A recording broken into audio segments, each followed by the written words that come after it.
so this is your cable machine. With your cable machine, it's almost impossible to show every single exercise you can do on here because of all the attachments and the different heights that your cable can do. On here, they have listed a few examples of exercises that you can do, showing you which attachment to use and where to put your cable, along with an anatomical figure just showing you what muscles you would use.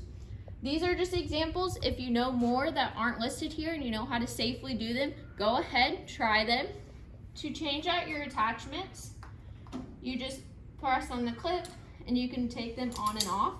All your attachments should be organized nicely here on the back part of the machine.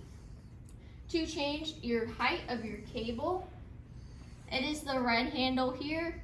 You will just pull it out towards you and you can adjust this up or down to whatever height you need it for whatever exercise you are doing. Up top here, we have some bars if you're wanting to do pull-ups, but you don't have to use them. Not many people use them. And then lastly, to adjust your weights are switch operated.